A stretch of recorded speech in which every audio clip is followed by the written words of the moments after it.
தமிழக அரசியலில் பரபரப்பாக சென்று கொண்டிருக்கும் எடப்பாடி பழனிசாமியின் சுற்றுப்பயணம் நாளுக்கு நாள் மக்களின் அமோக ஆதரவை பெற்று வருகிறது. இப்படியான நிலையில் முதல்வர் ஸ்டாலினை கடுமையாக விமர்சித்து வரும் அதிமுகவின் பொதுச் செயலாளரான எடப்பாடி பழனிசாமி இன்று தென்கனிக்கோட்டையில் பேசும்பொழுது முதல்வரின் உங்களுடன் ஸ்டாலின் திட்டத்தையும் நலம் காக்கும் ஸ்டாலின் திட்டத்தையும் மிகவும் கடுமையாக விமர்சித்து பேசியுள்ளார். மேலும் முதல்வர் ஸ்டாலினுக்கு பொய் சொல்வதற்கு நோபல் பரிசு கொடுக்க வேண்டும் என அந்த சுற்றுப்பயணத்தில் அவர் பேசியுள்ளார். இதோ அந்த வீடியோ. நலங்காக்கும் திட்டம் ஒரு திட்டத்தை அறிவிச்சிருக்காரு. இப்போ 4 வருஷமா மக்களை பார்க்கல. 4 ஆண்டு காலமா இந்த முதலமைச்சர் நாட்டு மக்களுடைய நலன அக்கறை செலுத்தலை தானே பொருள். நலங்காக்கும் திட்டம்னா இன்னும் 8 மாசம் தான் இருக்குது. 8 மாசம் தான் ஆயுள் காலம். திமுக அரசுடைய ஆயுள் காலம் 8 மாசம் இருக்குது.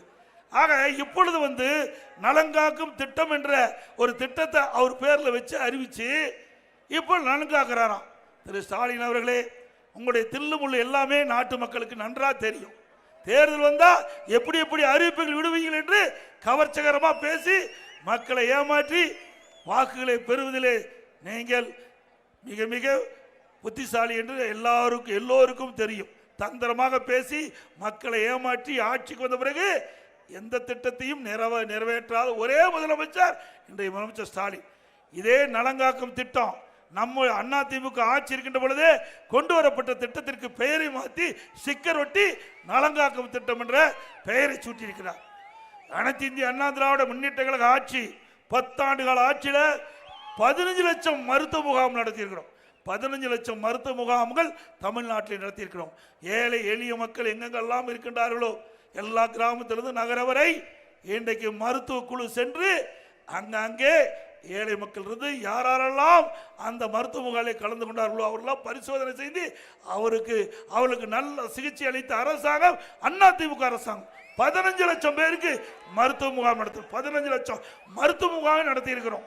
லட்சக்கணக்கான பேர் அதில் கலந்து கொண்டு சிகிச்சை பெற்றுக்கிறாங்க. அது மட்டும் இல்ல, 416 நடமாடும் மருத்துவ குழு அண்ணா திமுக ஆட்சியில் அமைத்து எங்கெங்கெல்லாம் மக்கள் பாதிக்கப்படுகிறார்களோ அங்கெல்லாம் சென்று நேரடியாக மக்களுக்கு சிகிச்சை அளித்த அரசு அண்ணா திமுக அரசாங்கம்.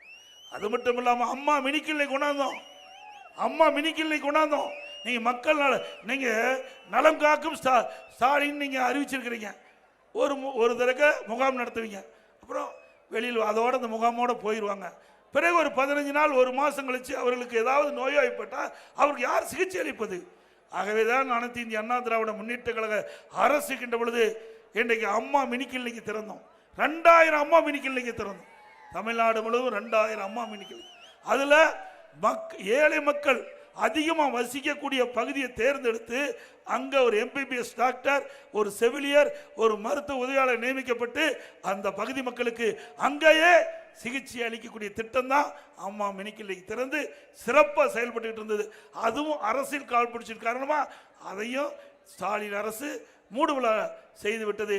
மீண்டும் அண்ணா திமுக ஆட்சி அடுத்த ஆண்டு மலர்கின்ற பொழுது இந்த 2000 அம்மா மினிக்கிளினிக்கு பதிலாக 4000 அம்மா மினிக்கிளினிக் தமிழ்நாடு முழுவதும் திறக்கப்பட்டு ஏழை மக்கள் தொழிலாளர்கள் நிறைந்த பகுதி அங்கேயே ஒரு நிரந்தர அம்மா மினிக்கிளினிக் திறக்கப்படும் என்ற செய்தி இந்த நேரத்தில் தெரிவிக்கிறேன்.